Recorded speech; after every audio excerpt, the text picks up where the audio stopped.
सुप्रभात बच्चों, मैं आपकी हिंदी की टीचर हूँ। आज हम क्लास 7 के पार्ट 2 यह मेरे मेरे मीत का पढ़ेंगे। तो बच्चों, पाठ की शुरुआत करने से पहले मैं आपको पाठ के बारे में थोड़ी जानकारी दे देती हूँ।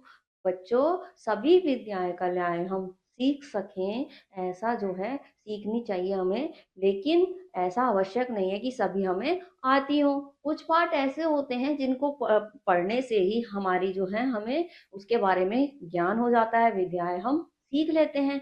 लेकिन कुछ पाठ ऐसे होते हैं जिनको सीखने के लिए हमें विशेष प्रयास की आवश्यकता होती है, विशेष प्रयास करने की आवश्यकता होती है।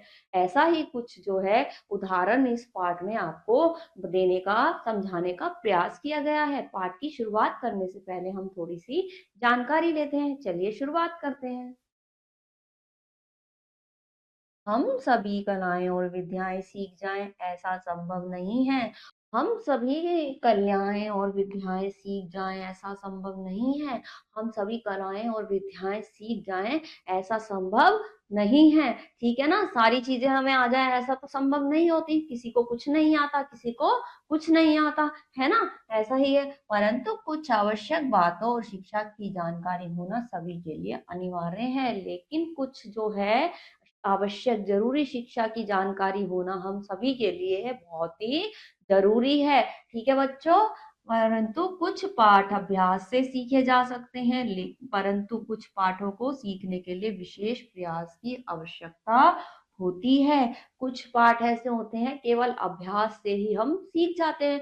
लेकिन कुछ पाठ ऐसे होते हैं जिसके लिए हमें समझने के लिए बहुत ही विशेष अलग तरह के प्रयास करने की जरूरत होती है। ठीक है।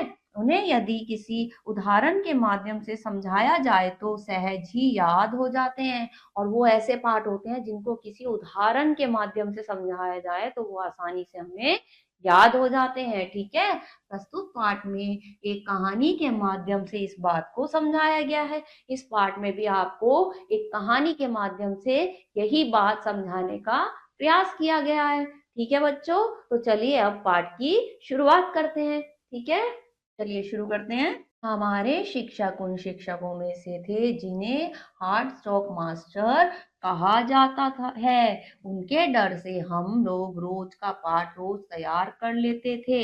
ऐसे शिक्षक थे, उनके डर से जो है हम रोज का पाठ रोज ही तैयार कर लेते थे। ठीक है। फिर भी दो तीन बालक ऐसे थे जो ना कुछ याद कर पाते थे, ना बताई हुई विद्या को स्मरण रख पाते थे। कुछ जो बच्चे ऐसे थे कि जो बताई हुई विद्या है ना तो उसे याद कर पाते थे और ना ही उसे स्मरण मतलब याद रख पाते थे, ना उसे समझ पाते थे। ठीक है। काम में वे यद्यपि लिखने का काम वे गलत सही पूरा कर लेते थे, लेकिन वो लिखने का काम गलत सही जैसे भी पूरा कर लेते थे।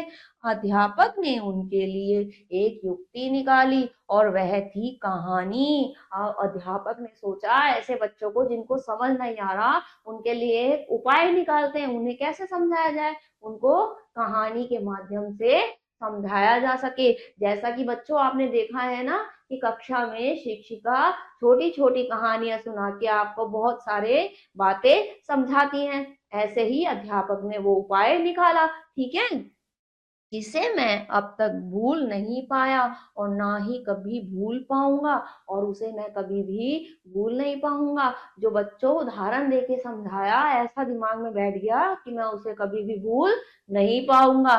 ठीक है। आगे देखते हैं, चलो आगे क्या बता रहा है वो। ठीक है। किसी गांव में दो बालकों में गहरी मित्रता थी। एक गांव था जिसमें दो बालक थे, उनकी गहरी मित्रता थी, दोस्ती थी। ठीक है। दोनों एक दूसरे को मीत कहकर पुकारते थे, एक ही गुरु के पास पढ़ने जाते थे। उन दोनों की मित्रता देखकर लोग हैरान थे। वो एक दूसरे से इतने ज्यादा गहरे मित्र थे कि हर काम एक दूसरे के साथ करते थे, एक दूसरे के साथ पढ़ने जाते थे, है ना। और सारे लोग उनकी मित्रता को देखकर हैरान थे कि इतनी अच्छी मित्रता भी किसी की हो सकती है। ठीक है। आगे देखते हैं। एक दरिद्र पिता का पुत्र था। ना खाने के लिए पर्याप्त अन्न था, ना पहनने के लिए कपड़े, किताब कापी आदि की चर्चा तो दूर बात थी। वो कह रहा है कि एक ऐसे उनमें से एक ऐसा था कि खाने पीने को भी नहीं था, किताब और कॉपी की बात तो बहुत दूर की थी। ठीक है, उनके घर खाने मात्र को भी नहीं था, इतना ज्यादा वो आर्थिक रूप से कमजोर था, गरीब था। ठीक है, उनमें से एक ऐसा था। ठीक है, आगे देखते हैं।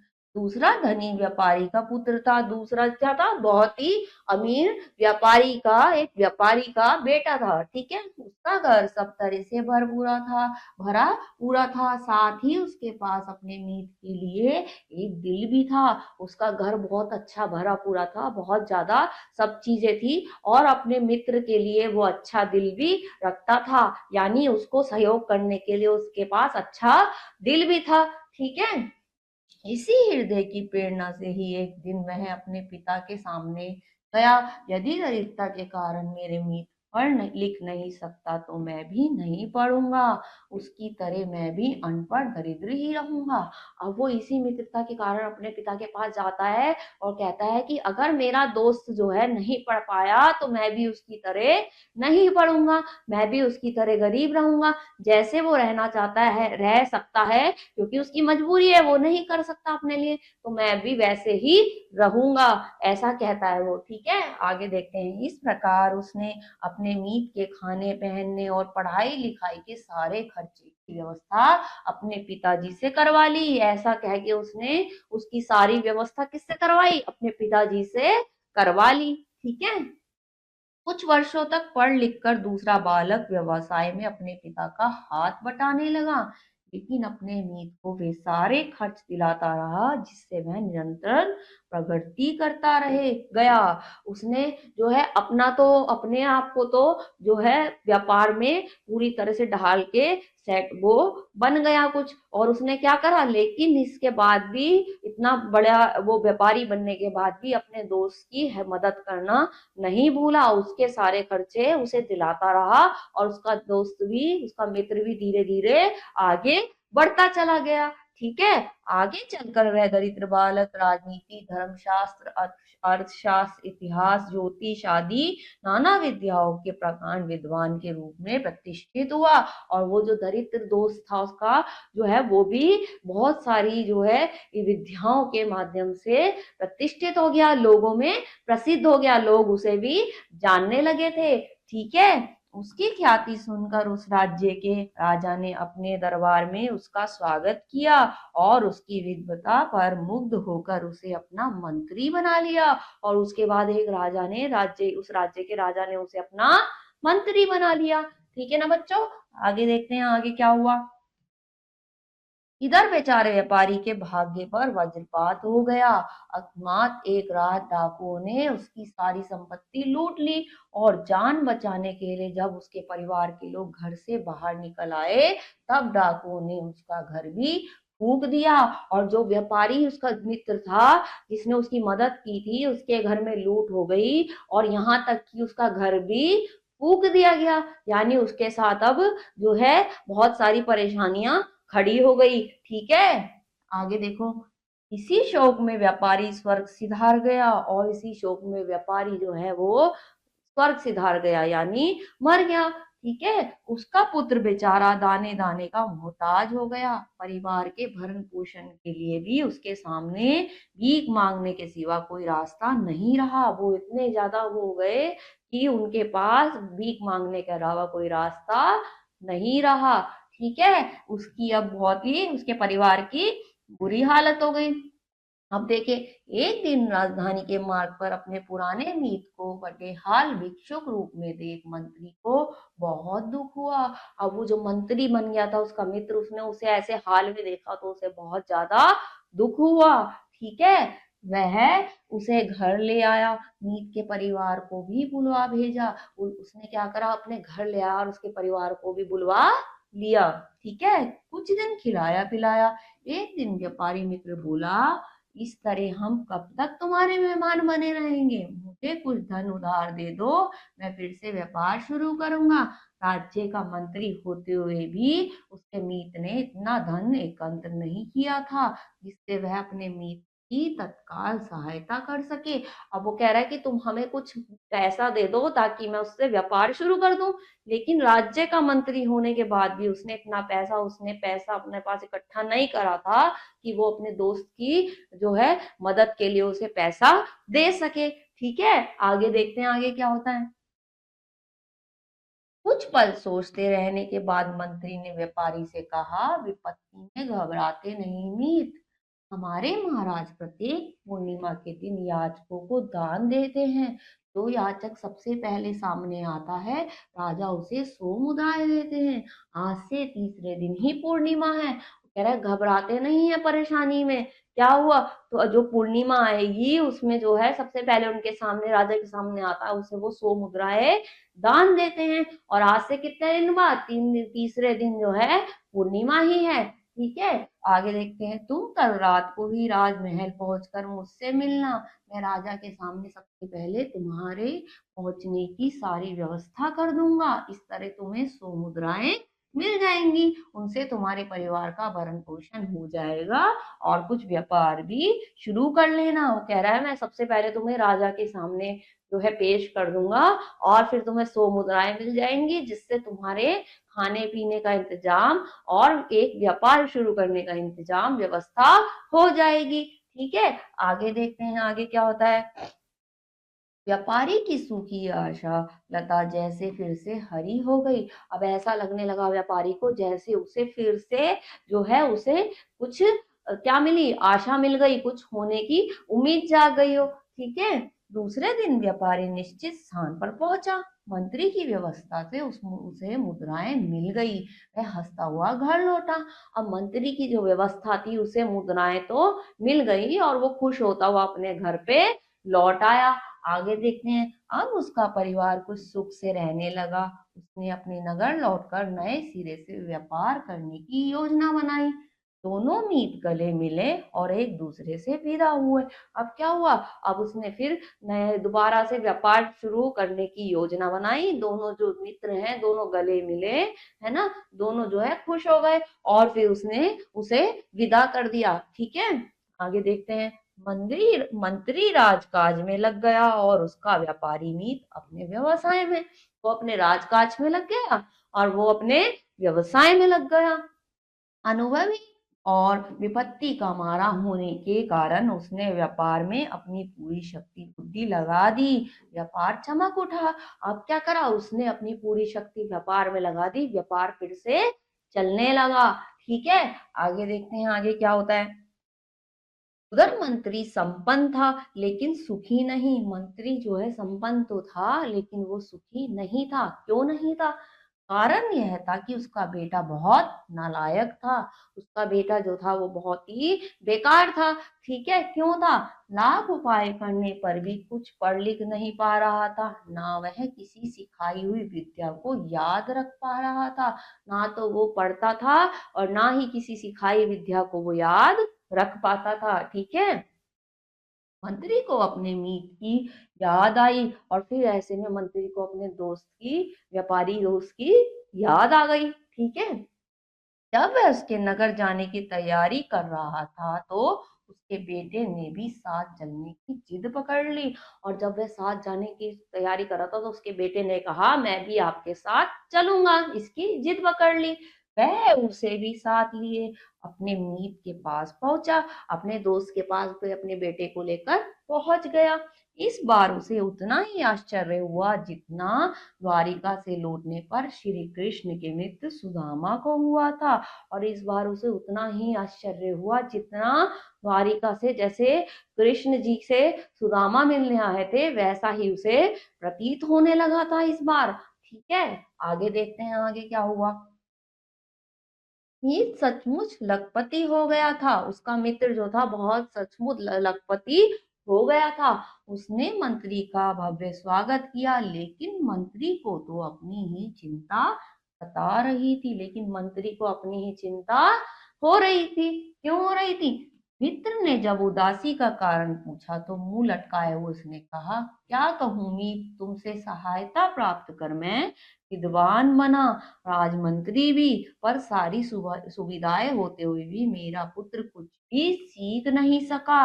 वो कह रहा है मैं विद्वान बन गया, सब कुछ बन गया, लेकिन तुम्हारे से सारी जो है विद्याएं लेने के बाद भी मैं कुछ सीख नहीं सका। ठीक है, आगे देखते हैं। बातचीत के दौरान व्यापारी मीत ने मंत्री पुत्र के बारे में सारी बातें जान ली और उसके पुत्र से कहा, बेटे तुम जानते हो 5 वर्ष पहले मेरा क्या हाल था। उसने सारी बातें जानी और उसको कहा, बेटा तुम जानते हो 5 साल पहले मेरा क्या हाल था, मैं तुम्हें बताऊंगा तो तुम हैरान रह जाओगे। ठीक है, आगे देखते हैं आगे क्या होता है।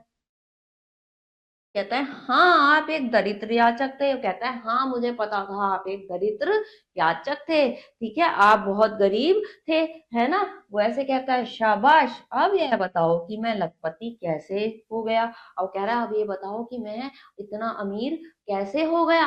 अब वो उस बालक से पूछते हैं। ठीक है, वो आगे क्या कहता है, मुझे नहीं मालूम। तो वो कहता है कि मुझे नहीं पता। कहता है तो मैं बतलाऊं, बताऊं क्या। वो कहता है क्या मैं आपको बताऊं कि बेटा मैं कैसे हुआ ऐसा। तो वो कहता है बतलाइए। वो कहता है मुझे आप बताओ कि भाई ऐसा कैसे आप इतने अमीर हो गए फिर एकदम से। ठीक है, आगे देखते हैं क्या होता है। देखो तुम्हारे पिता की सहायता से मैंने 100 मुद्राएं राजा के याचक बनकर ली। मैंने तुम्हारे पिताजी की सहायता से 100 मुद्राएं जो है याचक बन के ली थी। ठीक है, उससे मैंने व्यापार शुरू किया। व्यापार में मैंने शक्ति भक्ति और बुद्धि लगाई, लाभ होने लगा। उसने कहा उससे मैंने व्यापार किया, उसने अपनी भक्ति शक्ति और बुद्धि सबका प्रयोग करा, तब जाके मुझे इतनी मेहनतों के बाद यह है लाभ हुआ। वो बताते हैं। ठीक है, हर बार मैं लाभ के 2 भाग कर देता और कहता यह मेरा है यह मेरे मीत का है। और हर बार मैं जो है जितना भी लाभ होता था उसके 2 भागों में बांटता था, इतना मेरा और इतना मेरे दोस्त का। ठीक है, मैं दोनों भागों को अलग अलग व्यापार में लगाता। इस तरह व्यापार बढ़ता गया, लाभ बढ़ता गया। क्या समझा तुमने। वो कह रहा है फिर मैं दोनों जो लाभ थे उन्हें अलग अलग व्यापार में लगाता रहा और लाभ बढ़ता गया। तो इन सब से तुम्हें क्या समझ में आया, उस बच्चे से पूछते हैं। ठीक है, वो पूछता है, वो कहता है मैं वो एकदम ऐसे बोलता है, ज्यादा नहीं बोल पाता बच्चा। फिर क्या होता है, मंत्री पुत्र हकलाने लगा। मंत्री का जो बेटा है वो हकलाने लगा। ये सोचकर उसे दिमाग में, क्योंकि ये बात बैठ गई थी कि ऐसा मतलब इन्होंने कैसे कैसे करके मेहनत करके पहुंचे है ना। अब क्या हुआ, व्यापारी ने उसे प्यार से चूमते हुए कहा, बेटे अगर इसी तरह तुम भी एक एक ज्ञान को एक एक विद्या और गुणों को अपना समझ लो और अपने लिए तथा अपने मित्रों के लिए दिल और दिमाग में रखते जाओ तो 6 वर्षों में तुम क्या बन जाओगे। और इसी उदाहरण के माध्यम से व्यापारी ने उसे समझाया, जिस तरह से मैंने इतनी मेहनत करी, थोड़ा थोड़ा करके मैं लाभ बनाता गया और अपने अलावा अपने मित्र के बारे में भी सोचता रहा। और इसी तरह तुम भी अगर एक एक विद्या लेते रहो तो 6 वर्षों में तुम कहाँ से कहाँ तक पहुंच जाओगे। ठीक है, आगे देखते हैं आगे क्या होता है। मंत्री पुत्र मुस्कुराते हुए बोला। अब मंत्री का जो पुत्र है वो मुस्कुराने लगा और क्या बोला, मैं ज्ञान और गुण का लखपति हो जाऊंगा। फिर वो इसका जवाब देता है कि अगर मैं ऐसे एक एक विद्या ले लूंगा तो मैं क्या हो जाऊंगा, ज्ञान का जो है और गुणों का लखपति हो जाऊंगा। यानी मेरे पास बहुत सारा ज्ञान आ जाएगा और गुण भी आ जाएंगे, है ना। शाबाश बेटे, तुम्हारी माँ तुम्हारे पिता मैं सब लोग यही चाहते हैं कि तुम विद्या और गुण के लखपति बन जाओ। क्या तुम हमारी यह इच्छा पूरी करोगे। फिर वो आगे से कहता है कि तुम्हारी जो है माता पिता और मैं भी क्या चाहते हैं, यही चाहते हैं कि तुम इस चीज के विद्या के और किसके गुणों के लखपति बन जाओ। क्या तुम हम सबकी इच्छा को पूरा करोगे, क्या तुम ऐसा करोगे, वो उससे पूछते हैं। आगे देखो, अवश्य अगली बार मैं उसी रूप में आपसे मिलूंगा। फिर अपने पिता से कहा, पिताजी अब आप राजधानी चलिए। क्या कहा? अब आप वापिस राजधानी चलिए, ठीक है। मैं आज ही से अपनी पढ़ाई में लगूंगा। मुझे रास्ता मिल गया। अब जो कुछ भी पढ़ूंगा सब याद रहेगा। वो कह रहा है कि मुझे जो है रास्ता मिल गया, अब मुझे सब कुछ समझ में आ गया है, और मैं जो भी पढ़ूंगा वो अब आगे से मुझे याद रहेगा। मुझे पूरी बात समझ में आ गई। तो किस तरह से उसको विशेष प्रयास से, किसी तरह से उदाहरण देके उसने किस तरह से उसके मित्र ने समझाया, है ना। देखो आगे क्या होता है। मंत्री समझ गया, लड़के की बुद्धि खुल गई है। अब जो है उसका पिता मंत्री को भी समझ में आ गया कि मेरे बेटे की बुद्धि अब खुल गई है, उसे बात समझ में आ गई है। उसने मुस्कुराते हुए अपने मीत से विदा ली। राजधानी पहुंचकर उसका पुत्र अध्ययन में जोगने उत्साह से लग गया, और राजधानी में वापस पहुंचकर उसका जो पुत्र है, जो पहले पढ़ता नहीं था, वो जो है और भी चौगने, मतलब बहुत ज्यादा ज्यादा मेहनत करके जो है वो अब अध्ययन करने में, विद्या प्राप्त करने में, पढ़ाई करने में लग गया, जुट गया, ठीक है। हर रोज वह जो कुछ सीखता मन ही मन में अपने काल्पनिक मित्र को भी सिखाता। अब वो जो सीखता मन ही मन में अपना एक उसने काल्पनिक मित्र सोच लिया कि कोई मित्र है, उसको भी वो सिखाता, ठीक है। वह कहता, यह मेरा है, यह मेरे मीत का। इस तरह से पाठ दोहराया जाता। अब वो जो भी सिखाता वो क्या करता कि इतना जो है ये मैंने सीख लिया है, और यही मेरे मित्र ने भी सीख लिया है। जो वो अपने मन ही मन में सीख रहा है, अपने मित्र को समझा रहा है, इस तरह से वो करता, ठीक है। उसने ये तरीका अपना लिया। लड़का मन लगाकर पढ़ने लगा। वह विद्याएं सीखता गया, अच्छे गुणों से संपन्न होता गया, और विद्या सीखता गया और अच्छे गुणों से संपन्न होता गया, है ना। फिर क्या हुआ? 6 वर्ष बाद ही प्रकांड पंडित बन गया, और आगे चलकर अपने पिता का उत्तराधिकारी बन गया। और उसके बाद क्या बन गया? बहुत प्रसिद्ध जो है पंडित बन गया, और अपने पिता का उत्तराधिकारी वो बालक बन गया, है ना। तो किस तरह से वो आगे बढ़ता गया, है ना। आगे देखते हैं। गुरुजी यह कहानी सबको सुनाते। गुरुजी ये कहानी सबको सुनाते, विशेष रूप से उन शिष्यों को जिनका मन पढ़ाई में लगता ही नहीं था। विशेष रूप से उनको सुनाते थे जिनका मन पढ़ाई में नहीं लगता था, क्योंकि कहानी के माध्यम से समझाया और बुद्धि में बच्चों के जल्दी बैठ जाता था, ठीक है। इस सीधी सादी कहानी का सभी शिष्यों पर अच्छा प्रभाव पड़ता। सब में पढ़ाई लिखाई के प्रति एक नया उत्साह बढ़ जाता। सब जी जान से पढ़ने लगते। स्वयं तो पढ़ते ही अपने सहपाठियों को भी पढ़ाते। नीत का भाग भी तो रखना था। तो क्या हुआ?